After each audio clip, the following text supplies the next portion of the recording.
भाईମାନେ ବସିଛନ୍ତି ବହୁତ କଷ୍ଟ ପାଠ କରିକି ଯାହା ହଉ ଏତେ ସୁନ୍ଦର ପରିବେଶ କରିଛନ୍ତି ମନ ଲୋଭ ଆମ ସମସ୍ତଙ୍କର ସତ୍ସଙ୍ଗ ଉପରେ ଲୋଭ ଚାଲିଛି ସାଉଣ୍ଡ ଅଯଥା ମାନେ ବଳରେ ନିଶା ନିଶାର ସମସ୍ତଙ୍କ ହେଇଛି ଆଜି ଧୈର୍ଯ୍ୟ ସେଇ ଠାକୁରଙ୍କୁ ବସିଛନ୍ତି ଏତେ ସୁନ୍ଦର ଭାବରେ ଭଜନ କୀର୍ତ୍ତନ ମା ମାନେ ଏତେ ସୁନ୍ଦର ଭାବେ କରେ ସେ ପରିବେଶ ପରିସ୍ଥିତି ଏତେ ସୁନ୍ଦର ହେଇଛି।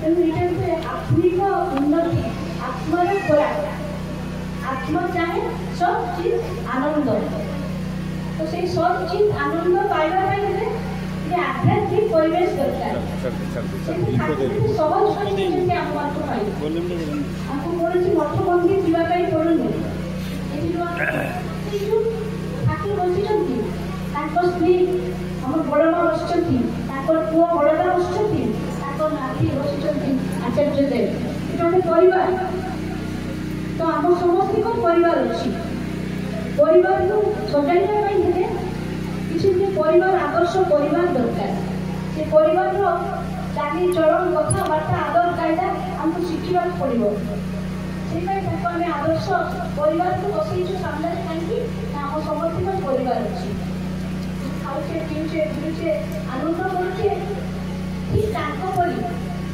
ସେଇପାଇଁ ସେ ଶିଖାନ୍ତି ଆପଣି ଆଚରି ଧର୍ମ ଜୀବନରେ ଶିଖାଏ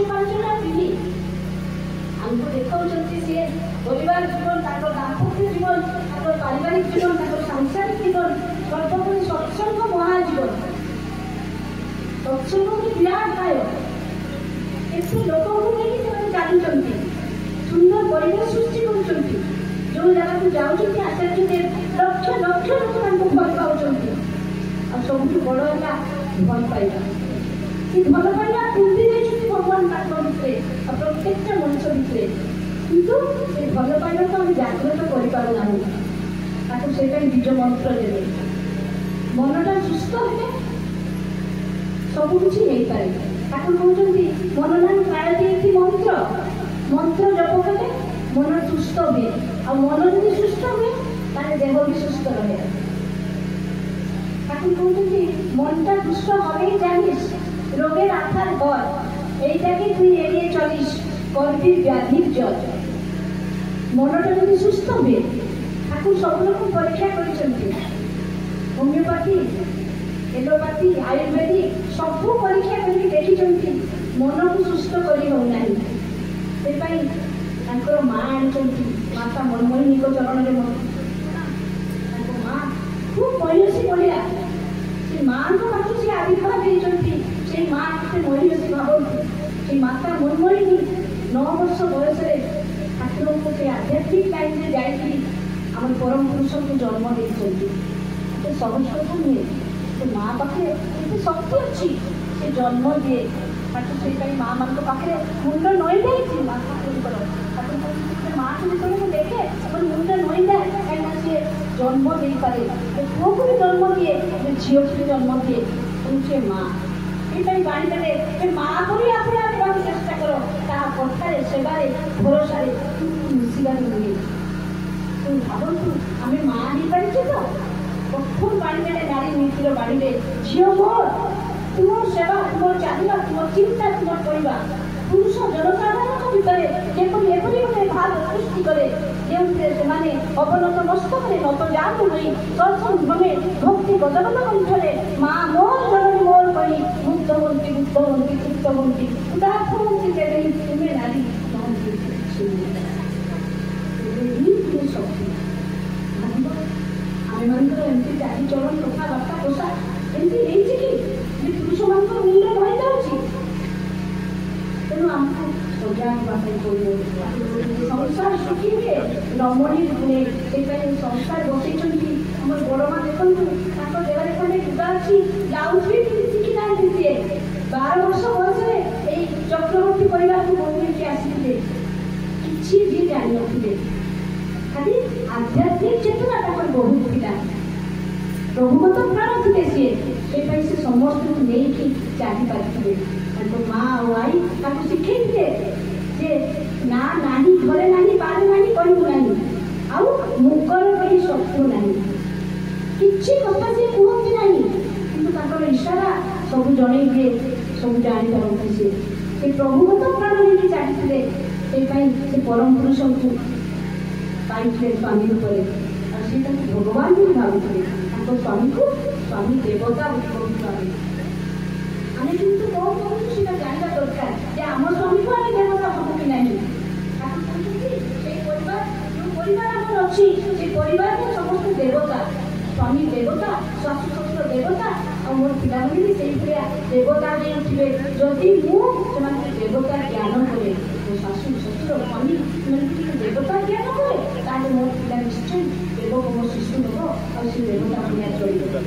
ଆମେ ସବୁ ଘରର ନାମକରଣ କରିକି ନେଇ ଆସୁଛୁ, କିନ୍ତୁ ବଢ଼ିଆ ବଢ଼ିଆ ନାମକରଣ, ଦେବତୀର୍ଥ, ଦେବଧାମ, ଶାନ୍ତିଧାମ। କାହିଁକି ନା ସେଇ ପରିବାରରେ ଯୋଉମାନେ ରହିବୁ ଆମେ, ଆମ ଚରିତ୍ର, ଚାଲିଚଳନ, କଥାବାର୍ତ୍ତା ସେ ଦେବକ ହବା ଦରକାର, ତାହେଲେ ଯାଇକି ସେ ନାମର ସାର୍ଥକତା ଅଛି। ଆମେ ପିଲାମାନଙ୍କୁ ନାମକରଣ କରି ଆଣୁଛୁ, ତାକୁ ପରିବାର ସମସ୍ତେ କୁହନ୍ତି ଯେ ଯାହା ନାମକରଣ କରୁଛ ସେଇ ନାମରେ ଉଚ୍ଚାରଣ କରିକି ଡାକ।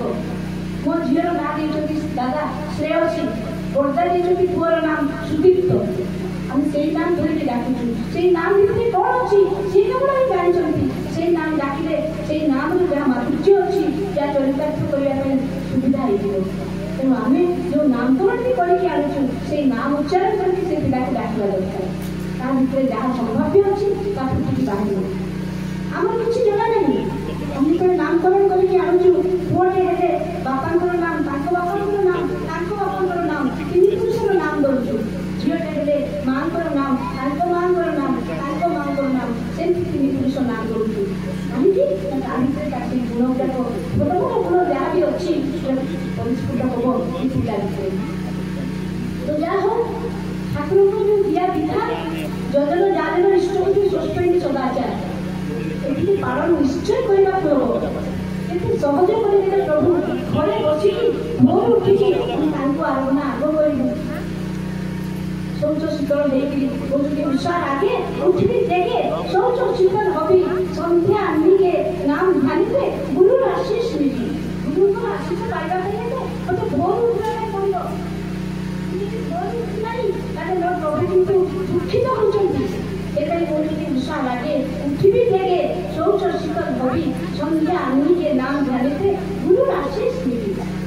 ତେଣୁ ଗୁରୁଙ୍କ ଆଶିଷ ଏତେ ସହଜ କରିଦେଲେ କୌଣସି ମଠ ମନ୍ଦିର ମସଜିଦ ଯିବା ଦରକାର ନାହିଁ। ଘରେ ବସିକି ନାମ ଧ୍ୟାନ କରିବି, ନିଜ ମନ୍ତ୍ର ଦେଲେ, ନିଜ ମନ୍ତ୍ର ଯେମିତି ମଞ୍ଜି ଫୁଟିଲେ ସେ ଭିତରକୁ ଚେର ଯେତିକି ମାରିଯାଏ ଆଉ ଉପରେ ବାହ୍ୟ ପ୍ରକାଶ ବି ଠିକ୍ ସେମିତି ହୁଏ। ସେଟା ପାଇଁ ଏଟା ନିଜ ମନ୍ତ୍ର ଅନ୍ତର୍ଜୀବନ ଶୁଦ୍ଧି କରେ। ତାକୁ ପ୍ରଥମ କରୁଛି ଆମେ ଯାଇ ଶୁଦ୍ଧ ଆତ୍ମା। ଆତ୍ମା କିନ୍ତୁ ଶୁଦ୍ଧ ପବିତ୍ର, ତାକୁ ଜାଗ୍ରତ କରିବା ପାଇଁ ହୁଏ। ସେପାଇଁ ଏ ମନ୍ତ୍ର ଦେଲେ ଅଷ୍ଟାଦଶ ସ୍ତରର ମନ୍ତ୍ର। ସେ ମନ୍ତ୍ର ଜପ କଲେ କିଛି କରିବାକୁ ପଡ଼ିବନି, ସେ ମନ୍ତ୍ର କିନ୍ତୁ ଶୁଦ୍ଧ ପବିତ୍ର କରିଦେବ ଆମକୁ। ଆମେ ସେମିତି ଶୁଦ୍ଧ ହେଇଥିବା ଯଦି ସେଇ ଆକୁଳତା ବ୍ୟାକୁଳତା ଥାଏ ଠାକୁରଙ୍କ ପାଖରେ ମଙ୍ଗଳ ହବ। ପ୍ରଭୁ ତୁମ ଇଚ୍ଛା ମଙ୍ଗଳ, ତୁମ ଇଚ୍ଛା ମା କହିଥିଲେ ପ୍ରଭୁ ଅଛନ୍ତି ଆମ ପାଖରେ। ଆଚାର୍ଯ୍ୟ କହୁଛନ୍ତି ମୋ ପାଖରେ ପ୍ରଭୁ ଅଛନ୍ତି, ମୁଁ ବିଶ୍ୱାସ କରେ, ମୁଁ ବିଶ୍ୱାସ କରେ ମୋ ପାଖରେ ପ୍ରଭୁ ଅଛନ୍ତି।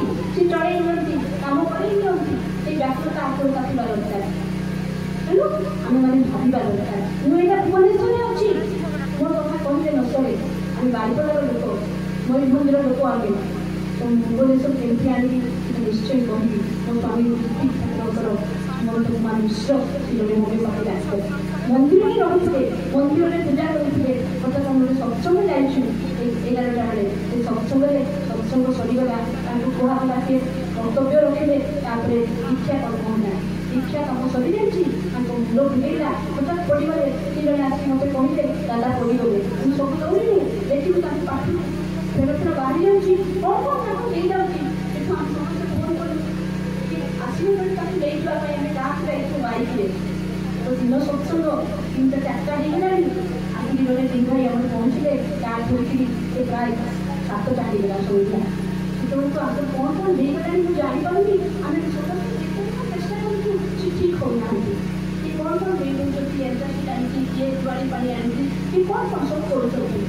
ପାଞ୍ଚଟାରେ ଯେତେବେଳେ ପହଞ୍ଚିଲେ ସନ୍ଧ୍ୟା 7ଟା ସେତେବେଳେ ଡାକ୍ତର କିଛି କହୁନାହାନ୍ତି। ଡାକ୍ତର କହୁଛନ୍ତି କଟକ ନେଇଯାଅ, କଟକ ନେଇଯାଅ, ଏଠି କିଛି କରିହବନି। କଟକ ଆସିକି ପହଞ୍ଚିଯିବ ଆମ୍ବୁଲାନ୍ସରେ 108ରେ ବସେଇଦେଲେ, ମା ଝିଅ ଧରିକି ଆସିଲେ କଟକ। କଟକରେ ଡାକ୍ତର ମନା କରିଦେଲେ ଉଠାନ୍ତୁ, କିଛି ନାହାନ୍ତି, ଇଏ ନାହାନ୍ତି, ଲୋକ ନେଇଯାଆନ୍ତୁ। ମୁଁ ତାଙ୍କ ଗୋଡ଼ ପାଖରେ ବସିକି କାନ୍ଦୁଛି, କହୁଛି ଆପଣ ଟିକେ ଦେଖନ୍ତୁ, ଷ୍ଟେଜରେ ପକାନ୍ତୁ। ଷ୍ଟେଜଟା ପକେଇକି କହିଲେ ଉଠାନ୍ତୁ। ମୋ ସାଙ୍ଗେ ଜଣେ ଗୁରୁଭାଇ ଯାଇଥିଲେ, ସେ ଗୁରୁଭାଇ କିଛି ଶୁଣୁନାହାନ୍ତି, ସିଏ ଆମକୁ ବହୁତ ଭଲ ପାଆନ୍ତି। ଆଣିକି ନେଇଗଲେ, ମା ଆମେ କଟକ ନା ଭୁବନେଶ୍ୱର ପଳେଇବା, ଆଦିତ୍ୟ କେୟାରରେ ଦେଖେଇବା। କେୟାର ହସ୍ପିଟାଲ ଆସି ରାତି 3ଟା ବେଳେ ଆମେ ପହଞ୍ଚିଲୁ। ପହଞ୍ଚିଲା ପରେ ମା ଝିଅ ଆମେ ବାହାରେ ବସିଛୁ, ତାଙ୍କର ଏଡମିସନ୍ ହେଇଗଲା ଏମର୍ଜେନ୍ସିରେ। ଏମର୍ଜେନ୍ସିରେ ସିଏ ଦେଖୁଛନ୍ତି, ତାଙ୍କର ଆଉଟ୍ ଅଫ୍ ବଡି ଗୋଟେ ଏକ୍ସପିରିଏନ୍ସ ଅଛି। ସିଏ ଦେଖୁଛନ୍ତି, ସିଏ ବାହାରେ ଆସିଛନ୍ତି। 10 ବର୍ଷ ସେ ଠାକୁରଙ୍କୁ ପୂଜା କରୁଥିଲେ ମନ୍ଦିରରେ ରହିକି। ଦାଦାଙ୍କର ନିର୍ଦ୍ଦେଶ ଥିଲା, ତୁଇ ପ୍ରଥମ ପୂଜାଟା ତୁଇ କରିଦିଅ, খুব সুন্দর নিষ্ঠা ভাবে করতো।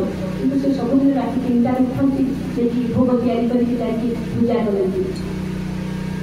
ତାପରେ ଆମ ବିଶ୍ୱାସ ଥିଲା ପ୍ରଭୁଙ୍କ ଉପରେ ଯେ ପ୍ରଭୁ ନିଶ୍ଚିତ ଭାବରେ ତାଙ୍କୁ ରକ୍ଷା କରିବେ। ତ ସିଏ ଦେଖୁଛନ୍ତି, ତାଙ୍କ ଦେହରୁ ବାହାରି ଆସିଛନ୍ତି, ବାହାରେ ଠିଆ ହେଇଛନ୍ତି, ଆମକୁ ଦେଖୁଛନ୍ତି, ମା ଝିଅ କାନ୍ଦୁଛୁ ଆମେ, ସିଏ ତାଙ୍କ ଦେହ ଭିତରେ ନାହାନ୍ତି। ଡାକୁଛନ୍ତି ଠାକୁରଙ୍କୁ ଯେ ମୁଁ କାହିଁକି ମୋ ଦେହ ଭିତରେ ନାହିଁ। ତାଙ୍କ ସେଇ ସ୍ୱପ୍ନ ମନେ ପଡ଼ିଛି, ତାଙ୍କ ଦେହକୁ 10-12 ଜଣ ଡାକ୍ତର ଡାକୁଛନ୍ତି ତାଙ୍କ ଛାତିକୁ ଯେ ଆସିବା ପାଇଁ ତାଙ୍କର ସେନ୍ସ, କିନ୍ତୁ ସେନ୍ସ ଆସୁନାହିଁ। 2-3 ମିନିଟ୍ ସେ ନାମ କରୁଛନ୍ତି, କିନ୍ତୁ ନାମ ତାଙ୍କର ମନେ ପଡ଼ିଛି କେମିତି, ସେ ସବୁଦିନ ନାମ କରନ୍ତି, ତେଣୁ ନାମ ମନେ ପଡ଼ିଛି, ନାମ କରିଛନ୍ତି, ଦେହ ଭିତରକୁ ଯାଇଛନ୍ତି। ତାପରେ କହୁଛନ୍ତି ଡାକ୍ତରମାନେ ଦେହ ଆସିଗଲା, ସେନ୍ସ ଆସିଗଲା। ତାପରେ ଯେମିତି ବାହାରିଲେ এই কথা আচার্যদেরকে পাঠিয়ে কুহাগলা, এখানে ভিক্ষার কাজে ছিল, ওর কিচ্ছু হবে না, ঠাকুরের কাজ করছিল, কিচ্ছু হবে না। ভাবন্তু ଯେଉଁମାନେ ଆମେ କହୁଛୁ ଆମେ ସବୁ ଦେଇଛନ୍ତି ପ୍ରଭୁ, କିନ୍ତୁ ଯେତେବେଳେ ଆମେ ଆଇସିୟୁ ବେଡ୍କୁ ଯାଉ ସେତେବେଳେ କେହି ନାହିଁ। ଆଶ୍ରୟମାନ ଜଗଦୀଶ୍ୱର ଯେତେବେଳେ ଆମେ ଆଇସିୟୁ ବେଡ୍କୁ ଯାଉ, ଏ କରୋନାରେ କେତେ ମା ଭାଇମାନେ ବେଡ୍କୁ ଯାଇଥିବେ, ଆଇସିୟୁକୁ ଯାଇଥିବେ, କେତେ କେତେ ଭାଇମାନଙ୍କର ମାଆମାନଙ୍କର ଏକ୍ସପିରିଏନ୍ସ ଅଛି, ବଞ୍ଚିକି ସେମାନେ ଆସିଛନ୍ତି। ସେ ବିଶ୍ୱାସ ଭରସା ଦରକାର। ସବୁ ଥାଇପାରେ, ଟଙ୍କା ପଇସା ଘର ଦ୍ୱାର ଗାଡ଼ି ବାଡ଼ି ସବୁ ଅଛି ସମସ୍ତଙ୍କର, କିନ୍ତୁ ଯେତେବେଳେ ରିପୋର୍ଟ ପଡ଼େ, ଯେତେବେଳେ ଆମେ ବେଡ୍କୁ ଯାଉ, ହସ୍ପିଟାଲ ବେଡ୍କୁ, ସେତେବେଳେ କିନ୍ତୁ କେହି ସେଇ ଟଙ୍କା ପଇସା ଗାଡ଼ି ବାଡ଼ି ଆମକୁ ରକ୍ଷା କରିପାରେ। কি রক্ষা করতি নিরাশ্রয়মান জগদীশ রক্ষা প্রতিটি হসবি খেলবি লটবি বাজায়, যা কৃষ্ণা করবি সব ঠকবি যখন বলবি তখন রক্ষা করে হে কেশব। কেশব কি তোর বাবা না, কেশব কিন্তু কার কি শুনো না, তার কথা সে দিবে না। ମୋ ବାବା ରଖିନି କିନା ଡାକ, ସିଏ ଯେତେବେଳେ ଡାକିଦେବି ସିଏ ଶୁଣିବେ। ମୋ ତାଙ୍କ ସାଙ୍ଗରେ ସେମିତି ସମ୍ପର୍କ ରହିବା ଦରକାର। ସମ୍ପର୍କ ଆଉ ସମ୍ପତ୍ତି ଆଉ ସନ୍ତାନ, এই 3টা ବଡ଼ ଜିନିଷ ଆଧ୍ୟାତ୍ମିକ ଦିଗରେ ଥିଲେ এই 3ଟା ଭଲ ମିଳେ। ସମ୍ପର୍କ, କାହା ସାଙ୍ଗରେ ସମ୍ପର୍କ, ପ୍ରଭୁ ଯତ ପ୍ରାଣ ଦେଇକି ଚାଲିବେ। ସିଏ ମୋର ସଂସାରକୁ ଯେତେବେଳେ ଆସିଥିଲି କାହାକୁ ନେଇକି ମୁଁ ଆସିନି, ଯିବି କାହାକୁ ନେଇକି, ତେଣୁ କିଏ ମୋ ପାଖରେ ଥିବେ, ସିଏ ଏକାଇ ଥିବେ ମୋ ପାଖରେ, ସିଏ ହିଁ ମୋର ସମ୍ପର୍କୀୟ, ସିଏ ହିଁ ମୋର କର୍ତ୍ତା ଦୈବ ବିଧାତା। କିନ୍ତୁ ମୁଁ ଭାବୁଛି ଏ ସଂସାର ମୋର, ଛୁଆ ପିଲା ଘର ସ୍ୱାମୀ ଗାଡ଼ି ଘର ସବୁ ଦେଇଦେଇଛନ୍ତି, ଖେଳୁଥା କେତେ ଖେଳୁଛୁ, କିନ୍ତୁ ସେଇ ଯିବା ବେଳକୁ ନିରାଶ୍ରୟମାନ ଜଗଦୀଶ ରକ୍ଷା, ସେ ଜଣେ ମାତ୍ର ରକ୍ଷା କର୍ତ୍ତା, ସେ ନେଇକି ଯିବେ ଏ ସଂସାରକୁ। ମୁଁ ଏତେ ବାବୁସାକୁ ମାନିକି କଥା କହୁଛି, କିନ୍ତୁ ଏଇଟା ମୋ ଭିତରେ ସତ୍ତା ଚାଲିଯିବ, ଜଣେ ଡେଡ୍ ବଡି, କିଛି ନାହିଁ ଏଥିରେ। କାହାକୁ ନେଇକି ଅହଙ୍କାର କରିବି, କେବଳ ମୋର ତାଙ୍କୁ ନେଇକି ଅହଙ୍କାର କରିବି। যিনি মহারাজা বিশ্বজার প্রজা, জানলাটা বলে আমি পুত্র তার, আমার জন্য নয় রাজপুত্র হয়, পিতার ধরে আমার পূর্ণ অধিকার। সে মালিকর পিতাকে, সে মালিকর পিতাকে বঞ্চিবি, সমস্তকে ভাল পাইতে দিয়ে ମୁଁ ବି ସମସ୍ତଙ୍କୁ ଭଲ ପାଇବି। ବାଣ୍ଟି ଯଦି ମାନୁଷ ଆପଣ টাকা କର, যত পারিস মানুষ ধর, কিন্তু ମୁଁ ମଣିଷକୁ ସହ୍ୟ କରିପାରେନି। କେହି ଭଲ ପିନ୍ଧିଲେ କି ଭଲ ଖାଇଲେ କି ଭଲରେ ରହିଲେ ଏ ମଣିଷ ସହ୍ୟ କରିପାରେନି। କାହିଁକି ନା ଆମେ ତାଙ୍କୁ ଭଲ ପାଉନା, ଆମେ ତାଙ୍କ ମତ ହେଇଯିବୁ, ପ୍ରଭୁ ପ୍ରାଣ ମତ ହେଇଯିବୁ, କାରଣ ସମସ୍ତ ଦୁନିଆଟା ଆମକୁ ସୁନ୍ଦର ଦେଖାଯିବ, ସମସ୍ତଙ୍କୁ ଭଲ ଲାଗିବ, କାହିଁକିନା ସମସ୍ତଙ୍କୁ ସିଏ ହିଁ ସୃଷ୍ଟି କରିଛନ୍ତି। ଗୋଟେ ଗଛର ଡାଳଟା ଯଦି ତାଙ୍କ ଆତ୍ମା କାନ୍ଦୁଛି, ତାଙ୍କ ଦେହ କାନ୍ଦୁଛି, ସେ ଗଛ ନ ବଞ୍ଚିଲା ପର୍ଯ୍ୟନ୍ତ ତାଙ୍କ ଦେହ ସୁସ୍ଥ ହଉ ନାହିଁ, ତାହେଲେ ଭାବିଲେ ଆମେମାନେ କ'ଣ ହେଇଛୁ? ଆମେମାନେ ନିଜ ଉପରେ ହାତ ପକେଇବା, ନିଜକୁ ସଜାଇବା, ତାଙ୍କ ପାଖରୁ ଆସିଛୁ। ସେ ଭଲ ପାଇବା ଭକ୍ତି କରିକି ସେ ଦେଇଛନ୍ତି, ପ୍ରତ୍ୟେକ ଲୋକ ଭିତରେ ତାକୁ ଜାଗ୍ରତ କରିବା ପାଇଁ କହୁଛନ୍ତି। ଯେ ତୁମ ଠାକୁର ତ ଜାଗ୍ରତ ନହେଲେ କେହି ତୁମ କେମିତି ଠାକୁର ବି ପାଇବା। ତେଣୁ ଆମେ କେତେ ଭାଗ୍ୟବାନ ତାଙ୍କୁ ପାଇଯାଇଛୁ ହାତ ମୁଠାରେ ପାଇଯାଇଛୁ। ତେଣୁ ବୁଝିବା ପାଇଁ ଚେଷ୍ଟା କରିବା ସେ କିଏ, ମୁଁ କିଏ, ମୁଁ କାହିଁକି ଆସିଛି, କ'ଣ ମୋ କର୍ତ୍ତବ୍ୟ, ମୁଁ କ'ଣ କରିବା ପାଇଁ ଆସିଛି। ଆଉ କର୍ତ୍ତବ୍ୟ ନ କଲେ କିନ୍ତୁ ଯାହା ଯାହା କରିବା କଥା ଠିକ୍ ପ୍ରାପ୍ୟ ମୁଁ ପାଇବି। ଆଉ ଯିଏ ଯେଭଳି ଭାବରେ ଅଛନ୍ତି ତାଙ୍କର ପ୍ରାପ୍ୟ ସେଇଟା। ପ୍ରାପ୍ୟରୁ ଅଧିକା ସେ ଦେବେ ନାହିଁ କି ପ୍ରାପ୍ୟରୁ ଅଧିକା ସେ ଛଡ଼େଇ ପାରିବେ ନାହିଁ। ତେଣୁ ଭାବନ୍ତୁ ମୋତେ କରିବା ପାଇଁ ପଡ଼ିବ। ସେ ପାଇଁ ବାଣି ଦେଇଛନ୍ତି ନା କରେ ଯେ କେତେ ଚାଲ ଦୁଃଖ ତାର କିଛି ଧାନ କରିବା ହିଁ ପାଇବାର ଜନନୀ। ପୁଣି କହୁଛନ୍ତି ଅପରର ମଙ୍ଗଳ କାମନା ହିଁ ନିଜ ମଙ୍ଗଳ। ମୁଁ କେତେ ତପସ୍ୟା କରିଛି ଏ ଜାଗାକୁ ଆଜି ଆସିଛି। ପ୍ରଭୁ ମୋତେ କେତେ ଦୟା କରିଛି ପିଲା ମା ଅଛନ୍ତି ମା ମାନେ କେତେ ଇଏ କରିକି ମୋତେ ଆଣିଛନ୍ତି ଯେଉଁ ଆସିବି ମୁଁ କେତେ ଭାଗ୍ୟ ମନେ କରୁଛି ଯେ ମୋର ବହୁତ ଭାଗ୍ୟ କିଛି ମା ମାନେ ଖାଇଛନ୍ତି ସନ୍ଦେହ ଲାଭ କରି ଆଉ ଏ ଜାଗାକୁ ଆସିପାରି ଆଉ ପ୍ରଭୁଙ୍କ କଥା ମୁଖ ଦେଇକି କହିପାରି। ଭାବନ୍ତୁ ନା ପ୍ରଭୁ କେତେ ଦୟାମୟ, ପ୍ରଭୁ ବହୁତ ଦୟାମୟ, ସମସ୍ତଙ୍କ ମଙ୍ଗଳ କରିବା ପାଇଁ ଆସିଛନ୍ତି। କହୁଛନ୍ତି ଭାବୁଛ ବସେ ଚଳିବେ କିସେ, ଭାବା ତୁମେ କିଏ ଭାବିବ ନାହିଁ। তুমি জন্ম নেওয়ার ছিল মা পাখে ମୁଁ ଦେଇଛି ତାହେଲେ ତୁମ ଜନ୍ମ ପରେ ତୁମେ କ'ଣ କରିବ କ'ଣ ମୁଁ ଭାବି ନାହିଁ। ତେଣୁ ଭାବନ୍ତୁ ଆମେ କାହିଁକି ଚିନ୍ତା କରିବା, ଆମେ ତାଙ୍କ ଚିନ୍ତା କରିବା, ତାଙ୍କୁ ନେଇକି ଚାଲିବା। ସେ ଯାହା ଯାହା କିଛି କୁହନ୍ତି ଆମେ ତାଙ୍କ ଭଳିଆ ମଣିଷ ଦେବା ପାଇଁ ଚେଷ୍ଟା କରିବା। ତେଣୁ ପ୍ରଭୁ କୋଉଥିରେ ଖୁସି ହେବେ, ମୁଁ ପ୍ରତ୍ୟେକ ଦିନ ବସୁଛି ତାଙ୍କ ସାମ୍ନାରେ ବିରୋଧୀ ବସୁଛି ଅକୃତ୍ୟ ମାରି କହୁଛି କିନ୍ତୁ ମୁଁ ହେଇଛି କି ଯଦି ନିଜ ଉପରେ ହାତ ପକାଏ ମୋ ଶହେ ଟଙ୍କା ମୁଁ ତାକୁ ବନ୍ଦ କରିବି ଜୀବନ କାଟିବ ଆଉ ତାର କଣ ଦେଖିବା ପାଇଁ ମୋ ଇଚ୍ଛା ହଉନାହିଁ। ମୋ ଭିତରେ ସଜାଡ଼ିବା ପାଇଁ ହଜାର ଟଙ୍କା ଅଛି। ମୁଁ ଯଦି ତାକୁ ସଜାଡ଼େ ତାହେଲେ ଏ ଦିନ ତମାମ ଚାଲିଯିବ, ଏ ସଂସାର ଜୀବନ ବି ପ୍ରତ୍ୟେକ ହେଇଯିବ। ମୁଁ ନିଜକୁ ସଜାଡ଼ି ପାରିବି ନାହିଁ। ଆଉ ଅନ୍ୟକୁ କେତେବେଳେ ଦେଖିବି କୋଉଠିକୁ ଦୋଷ ଦେଖି ଦୁଷ୍ଟ ହୁଅ ନାହିଁ। କାହାକୁ କାହାର ଦୋଷ ଦେଖିବା ପାଇଁ ମୁଁ ଆସିନି। ମୁଁ ମୋ ଦୋଷ ଦେଖିବି, ମୋତେ ସଜାଡ଼ିବି, ଭଲ ମଣିଷଟେ ହେଇକି ସଂସାର ଯିବି। କିଏ ଜାଣେ କେତେବେଳେ ନିଶ୍ୱାସକୁ ବିଶ୍ୱାସ ନାହିଁ ସଂସାରକୁ ଚାଲିଯିବି, କିନ୍ତୁ କ'ଣ ନେଇକି ଯିବି ଏଇ ଭଲ ପାଇବା ଟିକେ ଯେଉଁ ଭଲ କର୍ମ କରିଥିବି ସେଇଟା କିନ୍ତୁ କେହି ମୋ ପାଖକୁ ଛଡ଼େଇ ପାରିବ ନାହିଁ। କେହି ଛଡ଼େଇବାର ଅଧିକାର କାହାରି ନାହିଁ। ପ୍ରଭୁ ସେଇ ପାଇଁ କହୁଛନ୍ତି ମାନୁ ସାପ କାକା ଗଛ ଲତା କୀଟ ପତଙ୍ଗ ସବୁକୁ ବି ଭଲ ପାଆନ୍ତି। ସମସ୍ତଙ୍କ କଥା ଆମେ ଭାବୁଛୁ ଏ ସଂସ୍କୃତି କଥା। ଭାବନ୍ତୁ ଜଣେ ମା ଦେଖିଛନ୍ତି ସେ ପଢୁଥିଲି ଯେ ସେ ଯୋଉ ଜୀବମାନଙ୍କୁ ଆମେ ମାରିକି ଖାଉଛୁ ସେମାନଙ୍କୁ କ'ଣ ବଞ୍ଚିବାର ଅଧିକାର ନାହିଁ। ସେମାନେ କ'ଣ ପ୍ରଭୁଙ୍କ ସନ୍ତାନ ନୁହେଁ? ତାଙ୍କୁ ଯୋଉ ମାରୁଛୁ, ଯୋଉ କାଟୁଛୁ, ହାଣୁଛୁ, ଖାଉଛୁ ଆମେ ଭାବିବା ଦରକାର ସେମାନେ ପ୍ରଭୁଙ୍କର ସୃଷ୍ଟି। କିଛି ଅଧିକାର ନାହିଁ ସେମାନଙ୍କୁ ଖାଇବାର ଆମର, କିନ୍ତୁ ଆମେ ଖାଇଚାଲିଛୁ। ଆମେ ପାଟି ଲାଳସାରେ ଆମେ ଖାଇଚାଲିଛୁ, କିନ୍ତୁ ଭାବୁନୁ ପ୍ରଭୁ କେତେ କଷ୍ଟ ପାଉଛନ୍ତି। ଡାଳ କଟିବାରେ ଯଦି ପ୍ରଭୁଙ୍କୁ କଷ୍ଟ ହଉଛି ତାହେଲେ ଯୋଉ ଜୀବ ହତ୍ୟା କରିକି ଆମେ କେତେ ବଡ଼ ପାପ କରୁଛୁ। ସେ ଜୀବକୁ ଯିଏ ଖାଉଛି ଠାକୁରଙ୍କୁ ଜଣେ ପଚାରୁଛି ଯେ ଠାକୁର ଆଉ ଅନ୍ୟମାନଙ୍କୁ ମାରିକି ଆମକୁ ଦଉଛନ୍ତି ଆମେ ଖାଇବା ଅସୁବିଧା କ'ଣ? ଠାକୁର କହୁଛନ୍ତି ଯିଏ ମାରୁଛି, ଯିଏ ଆଣୁଛି, ଯିଏ ରାନ୍ଧୁଛି, ଯିଏ ଖାଉଛି ସମସ୍ତଙ୍କୁ ଏକା କ'ଣ ଦାୟୀ। ଭାବନ୍ତୁ ଆମେ ମାନେ ଚିନ୍ତା କରିବା ଯେ ଆମେ କ'ଣ କରୁଛୁ। ଆମେ ଭାବୁଛେ ଈଶ୍ୱର ଦତ୍ତ ଯଦି ମନ୍ଦିରରେ ପଶୁନାହାନ୍ତି ସେ ଖାଦ୍ୟ ତାହେଲେ ଆମେ କେମିତି ଖାଇବା? ଠାକୁରଙ୍କୁ ଅର୍ପଣ ଆମେ କରିପାରୁନାହୁଁ।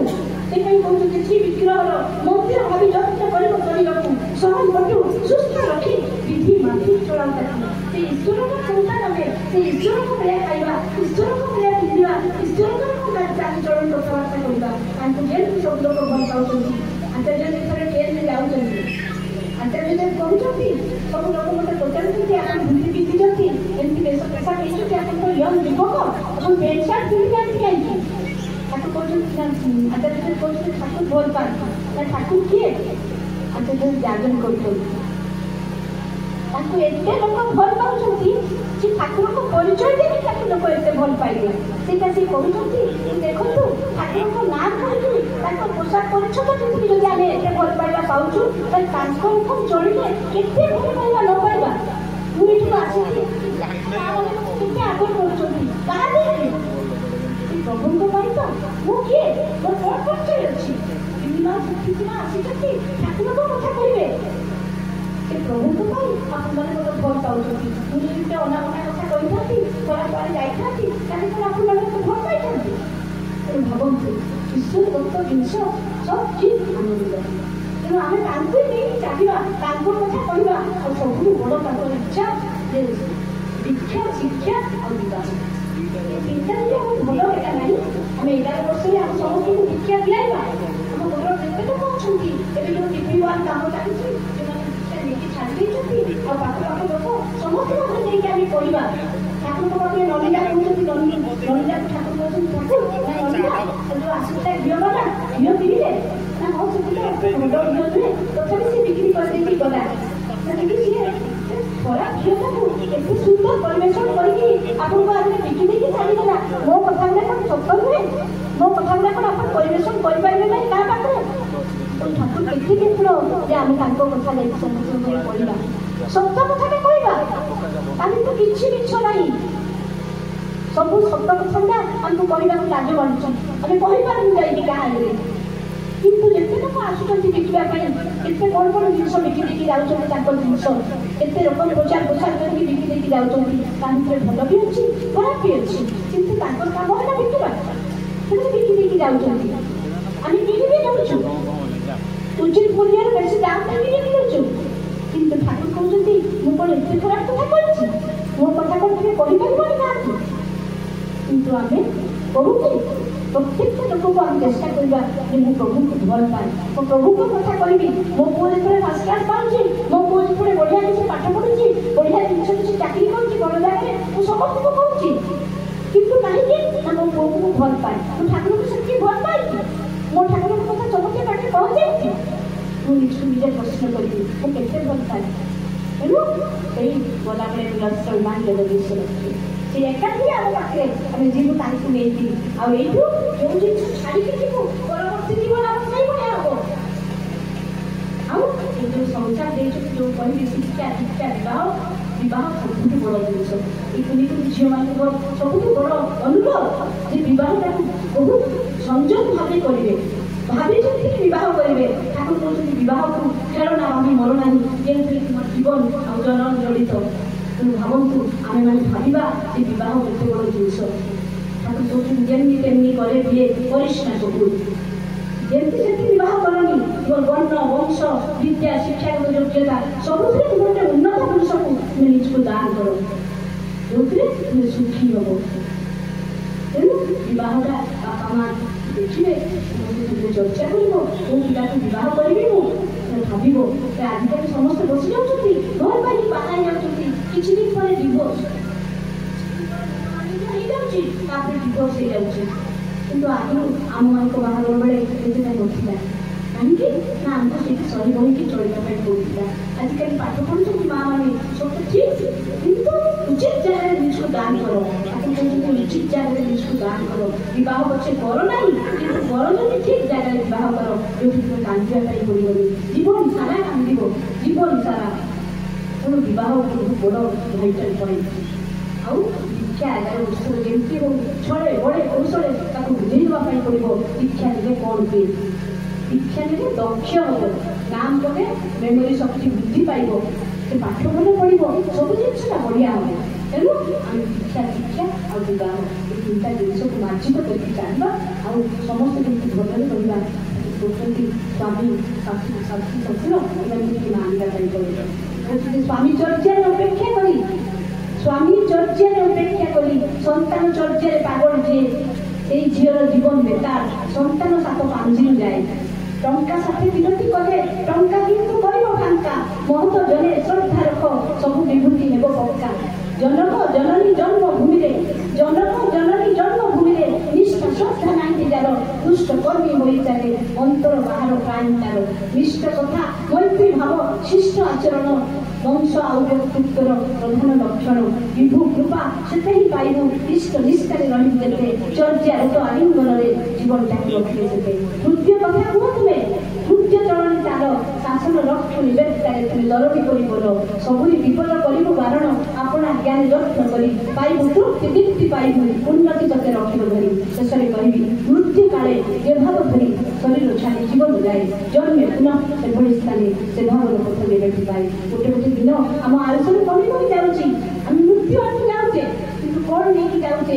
ଠାକୁର କହୁଛନ୍ତି ଏବେ ବି ସମୟ ଅଛି, ତୁ ଜାଗିଯା, ଚେତନା ଶକ୍ତି ଜାଗ୍ରତ କର। ତୁ କିଏ, ତୁ କୋଉଠୁ ଆସିଛୁ, କ'ଣ କରିବା ପାଇଁ ଆସିଛୁ, ତୁ ନିଜକୁ ନିଜେ ଜାଗ୍ରତ କର। ତୁ ପରମ ପିତାର ମାଲିକ ସନ୍ତାନ। ତେଣୁ ସନ୍ତାନ ତାଙ୍କର ଯେତେବେଳେ ତାଙ୍କ ଭଳିଆ କରିବାକୁ ଚେଷ୍ଟା କରିବା। ସବ୍ ଯଦି ସଙ୍ଗ ତୁମର ଭାବନ୍ତି ମହାନ ଉଚ୍ଚ ବିଶ୍ୱ ଦ୍ୱାରେ ସାଧନା ତୁମର ଏଭଳି ବ୍ୟର୍ଥ ଏଭଳି ଜିନିଷ ବନ୍ଦେ କରି ସତ୍ୟମ ଶେଷରେ ସବୁ ମାଆମାନଙ୍କର ଭାଇମାନଙ୍କର ସେ ଇଷ୍ଟି ଚିରାଜୀବନ କାମନା କରିକି ପ୍ରଭୁଙ୍କ ପାଦ ପୀଠରେ ଆସୁ ତାଙ୍କୁ ଆହୁରି କରିବା ସମସ୍ତେ ଚାଲିବା ସବୁ ସର୍ବେ ଭବନ୍ତୁ ସୁଖିଲ ସର୍ବେ ସନ୍ତୁ ଲୀଳାମୟା ସର୍ବେ ଭଦ୍ରାଣୀ ପଶ୍ୟନ୍ତୁ ମାଙ୍କ ଶ୍ରୀ ଦୁଃଖନାଥକୁ ଜୟ ବନ୍ଦେ କରୁଛୁ।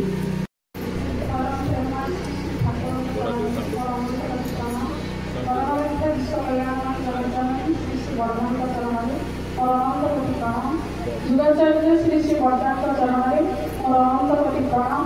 परम पूज्यपाद श्री श्री आचार्य चरण और अनंत कोटि प्रणाम।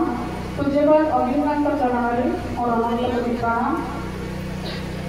आज कैंसर सत्संग विहार वार्षिक मातृ सम्मेलनी आज अपना परिचारिका माँ मीरा माँ तथा एठाने उपस्थित समस्त मातृमंडली छोट छोट पिलाने समस्त को मोर यथायोग्य प्रणाम जय गुरु जनाए। खूब सुंदर भाव आज मातृ सम्मेलन आगे चलती भजन कीर्तन सहित खूब सुंदर भाव आम सुप्रीति माँ सब दिग देखिए आलोचना रखी समय सीमित गोटे दुटा कथा ही कहबी डीपी वर्क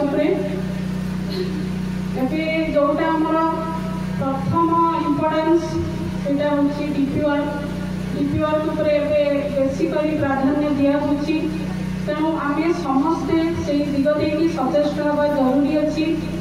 डीपी वर्क आम जा अनेक किसी देखू जे किसी ना कि बाहाना नहीं माने समस्ते ठाकुर को छाड़ी नहीं किसी परिमाण में असुविधा अच्छी जमती कि कहार जदि स्वामी चलीगला से भाव मु ठाकुर को छाड़देवी जदि भी कहार देखुं किसी भी मनी प्रोब्लेम अच्छी ठाकुर को छाड़ी देते एमती किसी ना किसी भी जब घर शिफ्ट करुच्ची ठाकुर को छाड़ी देते यही सब जिनस कि डीपी वर्कटा एमती गोटे जिनस समस्त भितर से पुणी नूतन शक्ति संसार करुच्ची सब प्रकार संभावना आणिकी दौची आ जो मैंने डीपी वर्क करुँचे से वास्तव में मंगल अधिकारी होती आईकी जो से ठाकुर दिग जे नहीं आसुँच अन्य सहायक होती से परम मंगल ही अधिकारी होती वास्तव में श्री श्री आचार्य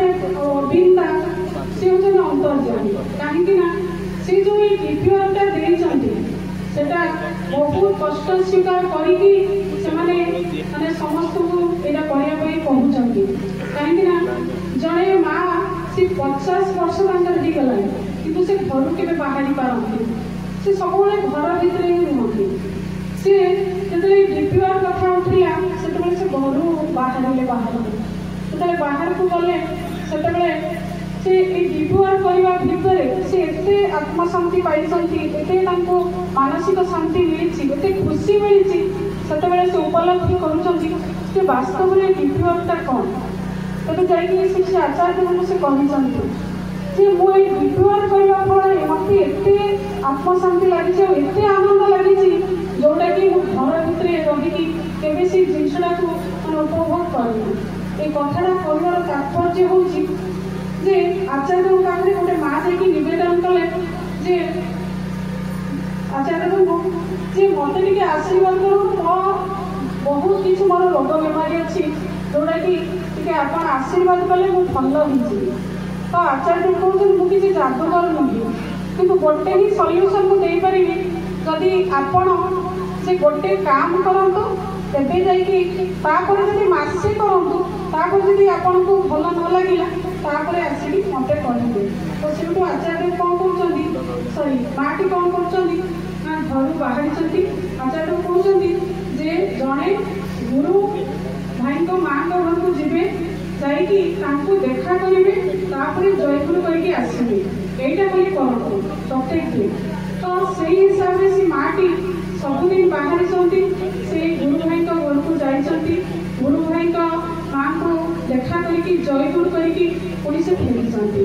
तो यही जो परिवार जिनसा हूँ जे जड़े यही जो गला तार माने कौन है तार मानसिकता तार गोटे परिवर्तन है कहीं सब माँ मैंने जो घरे रुहति से किसी ना कि स्ट्रेस नहीं घर शांति रुहति क्या संसार जंजाल थाए जला थाए अनेक चिंता थाए ता भितर समस्ते बाहर पारती किंतु जदि गोटे मनीष गोटे माटे से जो बाहर को बाहर कि ठाकुर काम कौन हम ना तार शारीरिक मानसिक और आध्यात्मिक ये तीन दिग देखिए से उन्नत रहा प्रथम जो गला तार मानसिकता रहा कि जनक घर को जी आई जो जय कर ध्वनि यहाँ तार आध्यात्मिक दिग देखिए से उन्नत है आ फिजिकाली से जो मैंने आपने चलिकी गले भी भल वाकेबल डिस्टेंस से भी विश्वास करेंगे डीपीआर माने नुहे जे खाली जाइए दीक्षा पत्र को जांच करेंगे सेमती ना डीपीआर मेन मोटो है जे आपण मैंने जदि क्या घर को जाऊँगी कौन हम ना ता सहित आप गोटे इंटराक्शन हम आचार्य कहते आपण मैंने जाइए पचारतु जे आपण मैंने केमी अच्छा पचारतु जे आचार्य कहते जे आम आमको आचार्य पठे आपण मैंने केमी अच्छा भल अच्छा कि नहीं तो यही जो कथाटी कहवा द्वारा तार गोटे माने हृदयटा विगलित हो तो ठाकुर प्रति तार गोटे भल पाइबाटे आसो जे मुझे ठाकुर धरी थी आम समस्ते सत्संगी समस्ते होते आम गोटे परिवार सत्संग फैमिली तो से परिवार हिसाब से जो मैंने भी ठाकुर को छाड़ी चली जाइए ठाकुर दिग देखी नहांती से फेरे आना हूँ आम मान सर्वप्रधान कर्तव्य तो आम मैंने समस्ते जदि से दिग देखी सचेष्ट रहा और ठाकुर कम ये समस्त को टे सहायक हवा तेरे समस्ते से परम मंगल अधिकारी हे आम मैंने समस्ते से माने परम मंगल अधिकारी हुआ गोटे भी कहानी कहबी ठाकुर जो माँ कहते भाज किसे चलबे किसे भापात तुम्हें की भाबचेन जिनी भावेन तिनी भागवत में तांगे तो आम मैंने समस्ते निजपाई सब व्यस्त था आम एत कि मैंने ठाकुर दिग देखिए एत कि चिंता करना आमर सब निज आमर भल मंद आमर रोग वैराग ये आम व्यस्त था किंतु आम जदि से ठाकुर काम टिके हाथ बढ़ा और ठाकुर को चिंता करवा जे जहांकर दया आम ये सारा संसार चली जहांकर दया आम निश्वास प्रश्वास को लेकिन आम सबकि चली जदि आम चिंता करवा तेणु आमपाई चिंता किसी निश्चित भाव करेंगे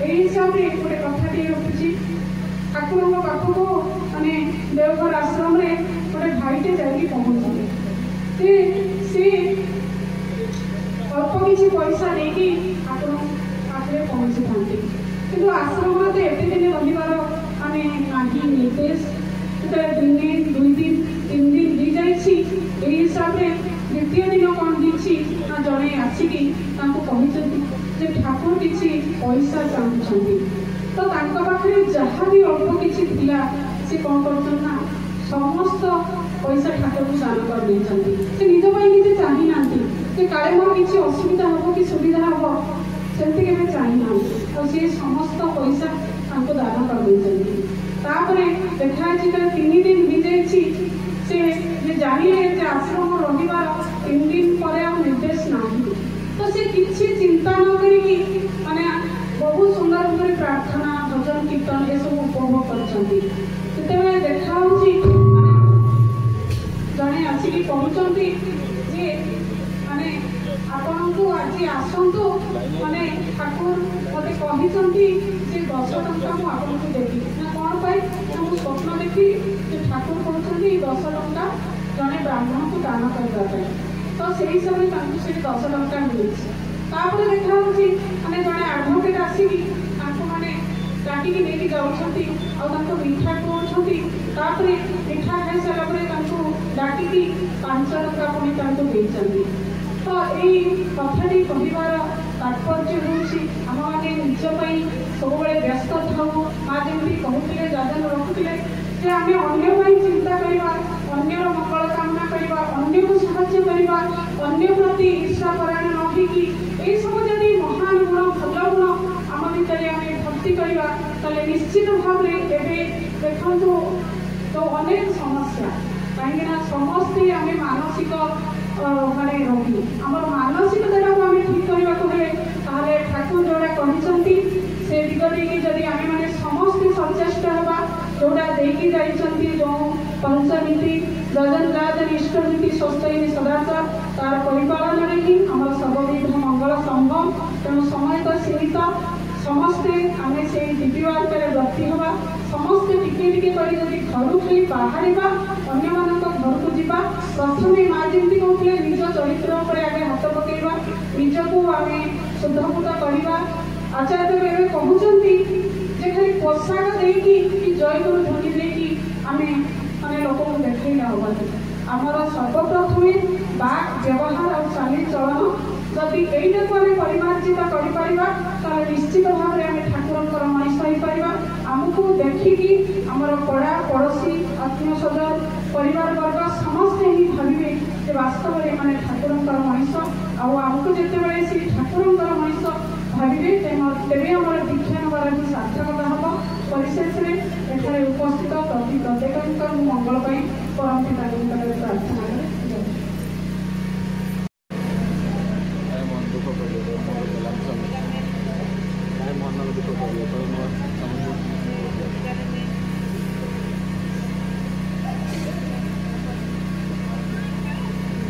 पूज्य व्यक्ति देवता उपस्थित मातृमंडली छोट छोट पिलाने समस्त मोर आंतरिक राग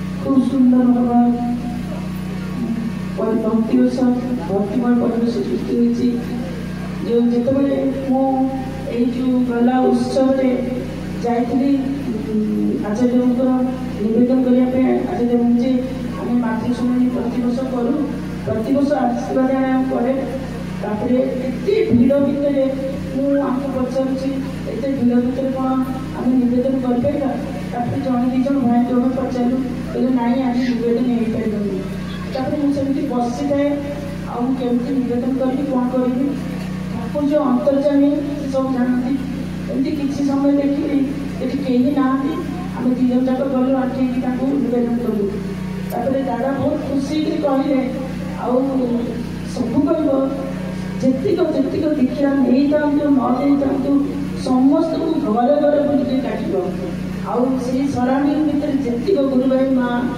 मैंने समस्त को जाकर निजे अनुरोध कर हाथ जोड़ डाक यही सत्संग माने सत्संग आसिक उपस्थित हाँ तुम निजे जीव माँ मैंने ही जीव कहीं गोटे माँ गोटे भाई गले से गोटे बाहर को ड्रॉइंग रूम आसे कि गोटे माँ गले रोसे घर को जाकर देखिपे कि ठाकुर घर को देखिपे दादा जो कहते समस्त को डाक आसो ठीक से सेम कथा आम जो हिंदी दांड पाखे बसचु दादा पचार टेंशन कथा बहुत भल पाते से कहते दिल्लीटा रोड सब ठीक हो ये कहे कि हाँ सब ठीक हो ना मत खूब पसंद मुझे भी जापर ये भितर कहूँ सब ठीक है ना दादा एवं मातृशुणी ना खूब सुंदर भाव कर सबू माँ मान डाक जो मैंने आसपार ना आसपार मत व्यवस्था कर ठाकुर चाहिए माँ मैंने जागिले ही सब जाग तेणु आचार्य कहते तुम चलन चरित्र बाकी व्यवहार एमती हम तुमको देखिले तुमको जो तुम ठाकुर को जापर यही आशीर्वाद जो प्रकृति ता कम करमर आम कम चली कहीं क्या पाखु हार मारी ना बहुत खुशी लगुला काली बहुत जन माँ मैंने निराश हो वर्षा पवन है बाहर माँ मैंने केमती आसवे केमती हम मैंने विशेषकर मुझे बेस टेंशन थी मतलब ठंडा शीत सब कि आज जो देखी बहुत खुशी लगला कहीं सी जानती कौन आशीर्वाद मैंने निश्चय हम माँ तो खूब सुंदर भाव में सुकृति माँ मैंने जो मुझे प्रथम थर कहली माँ एत सुंदर मत कहले मैंने से कथाटा मुझे कह भी पारूनी कहले मुझे निश्चय जी माँ तुम व्यस्त हुए एत सुंदर कहले जो जो माँ को आम सब कहलु समस्त खुशी कहते आम निश्चय जीवु परिशेष आम राउरकेला फोन करूँ शांतिनु ताको फोन करने कहले मोर कौन काम मो माँ मान को फोन कर माँ मैंने ही करेंगे समस्ते चाहो यही प्रतिकूल परिवेश मध्य भी आम सहयोग कर आशीर्वाद प्राप्त करछन्ती मुझे प्रार्थना करुच्ची एठारे प्रत्येक मंगल अधिकारी हूँ एमती सत्संग आटन करूँ आशीर्वाद प्राप्त करूँ एति कहूँ जयगुरु ए बर्तमान आमर सर्वशेष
वंदे